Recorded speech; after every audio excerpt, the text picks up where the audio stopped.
I don't have to quote the statistics to you. I think that most of us know that most of us don't keep our New Year's resolutions. We might start out January 1st planning on drinking more water, being healthier, happier versions of ourselves, but somewhere along the way, usually by February, those things get dropped off and we go right back to the way that we've always been. Last year, I decided to try to figure out why, and I ended up reading Atomic Habits by James Clear. It might seem weird to be reading a book about habits when we're talking New Year's resolutions. After all, aren't New Year's resolutions supposed to be like these big goals for the coming year? Well, actually, I feel like most of the goals that I set for myself and that I hear other people setting for themselves come down to habits. We want to be healthier, so we set resolutions like losing weight and exercising. We want to be happier and we want to spend more time with the people and things that we enjoy, so we set resolutions around going places or spending certain number of hours with the people that matter most. But all of those big goals add up to the tiny choices that we make each day, which is where our habits are too. If I make a habit of prioritizing spending time with my husband, then by the end of the year, I'm going to have spent a lot of hours with him. But if I just make this goal of like, oh, I want to spend 10 hours one-on-one with my husband every week. I mean, I don't know, I'm just pulling that number out of thin air. But I don't make choices every single day that add up to those 10 hours. I'm going to be trying to cram that in when we're supposed to be sleeping at the end of the week, right? I mean, that's kind of a silly example, but it just sort of demonstrates like, yes, like weight loss or exercise goals, you can't cram them all in at once. They have to be these habits that are distributed over time. And a lot of times that's what trips all of us up. We start out with a lot of enthusiasm for our big goal, but we don't actually think about what we want to do, but we don't actually think about the small steps that we want to take to get to that big finish line. Okay, so let's get back to the advice I was seeking from Atomic Habits. Right in the beginning of the book, James Clear hits with this truth. The habits that we form are votes for our identity. I'm probably not phrasing this as beautifully as he does in the book, but basically, say that you have an identity as somebody who takes care of their body. Your choice to go on a walk or not is a vote for that identity or against it. And a lot of times, like, this is the first place that we run into problems, right? Because we choose goals that aren't really in keeping with the identities and opinions that we have about ourselves. We think, oh, like it would be so great if I could just exercise more. But we try to do that without becoming the kind of person who likes to exercise or enjoys taking care of their bodies. We think, oh, it would be great if I could just start this business and make some money on the side. But we do that without thinking about ourselves as entrepreneurs or as creative or as somebody who could actually make a business work. And so when we inevitably fail to do the things that make you successful at forming an exercise habit or creating a business or whatever your resolution is, we have already given ourselves an easy out. We think, well, exercising every day just isn't for people like me, or, having a successful business, that's probably not what I'm built for. When in reality, if we saw it as a vote for or against our desired identity, we could make choices about the kind of people we want to be and choose our actions that can back up those choices. Because here's the thing, and James Clear makes this point, but I've also heard other authors like Gretchen Rubin make this point as well.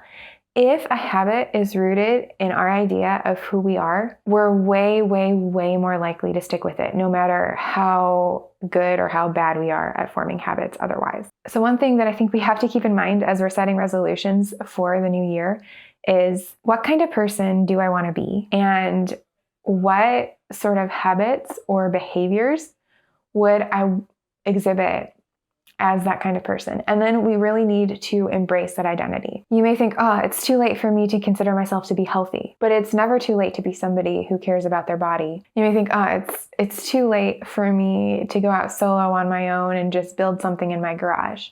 Well, maybe, but it's never too late for you to start thinking of yourself as an entrepreneur and building something in the evenings on the side. Okay, so that first tip about setting resolutions the right way is to pick things that either one, mesh with an identity you already have, or two, mesh with an identity that you are willing to take on. And then be really intentional about cultivating that identity in yourself. Because if the step that you need to take to get to your goal match with the person that you are in your mind, you just removed one more obstacle and one more excuse that can get between you and what you want to accomplish. Okay. The second idea, and this is not recommended by everyone. I've actually heard a lot of people recommend the opposite of this, but this is what works for me. Set smaller goals that you can work on every day or every week instead of bigger goals that are really ambiguous about when you're going to accomplish it.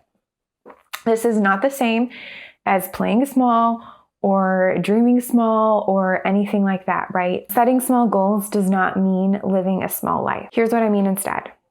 Set a goal of forming a new habit bit by bit so that when you experience a setback, you're less likely to give up. For example, there have been years where one of my New Year's resolutions has been to lose 20 pounds. There's nothing wrong with that if you want to lose 20 pounds and you can healthily do so.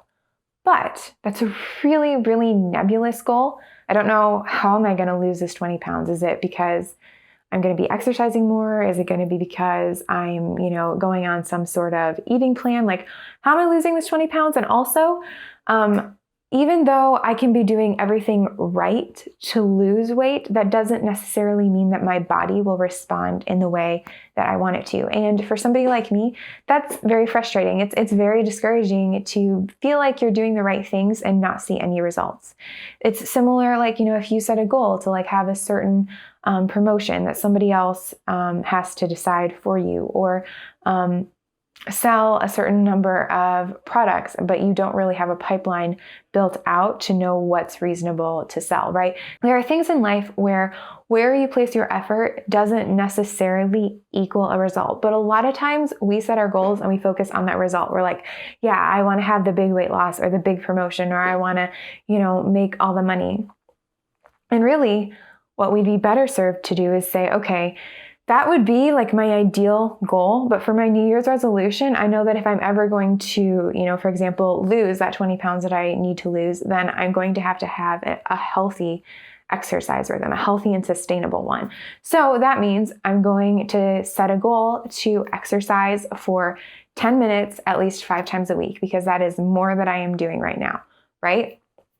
You'll know where you are for that goal and you'll be able to kick it up, but make it something that is reasonable and build in some grace so that you can give yourself just a little bit of breathing room on a day where you can't meet that resolution, and then just pick it up the next day. So this is not about dreaming small. This is about strategically making the task so small in your own brain that there's no reason not to do it. I didn't realize as I was putting this episode together that idea is also from Atomic Habits, but it is. If any of the stuff that I've said in this video has resonated with you, I definitely recommend reading that book, rereading that book, whatever. I'll make sure that I link to it in the description. Okay, and then just one more final idea about setting your resolutions the right way. And this one's actually pretty simple, but I think it's still worth saying. Make sure that your resolutions actually matter to you. I can't tell you how many times I have set resolutions because I thought they were something that other people would approve of, or honestly, just not even seeking other people's approval, just thinking oh, that's something that I should care more about, right? But here's what happens when you do that. You end up with this really generic list of things that you're working on, and you don't care about most of them. And so the resolutions that you do care about kind of get just shuffled in with the rest of them, and you don't make progress on anything. It's much better to have 1 or 2 resolutions that you really, really care about and really want to stick with than it is to have 10 resolutions that sound pretty good, but that you don't care about. So one thing that I would recommend, and that I'm going to do myself this year, is when you have your list of things that you want to work on for the next year, sit down with it and try to cut it down to less than 5. I think ideally 1 or 2 things. Those things that you really, really care about, that you want to make sure that you do accomplish this year. Hopefully you've been able to kind of keep the other things that we've talked about in this video in mind, and you know that they align with the person that you are or the person that you want to be. And you also know that they are so approachable that you're going to be able to keep them. You may be tempted to think, well, if my resolutions are going to be so successful, I want to pile as many things on there as I possibly can so that I can just become this amazing person at the end of the year. But change doesn't actually usually work like that. It's the culmination of small little steps over time. And so if you give yourself room to grow in one or two areas this year, you're going to see a much bigger change than if you're trying to change everything all at once. So that's my final thought, is just make sure that your resolutions really matter personally to you. And if there are any that don't, cut them down, because you want to keep that list as trim and as focused as possible so that you can focus on them too with everything else that's going on in life. Okay, that's all I have for today. Leave me a note in the comments and let me know what your resolution for this year is. See you later. Bye.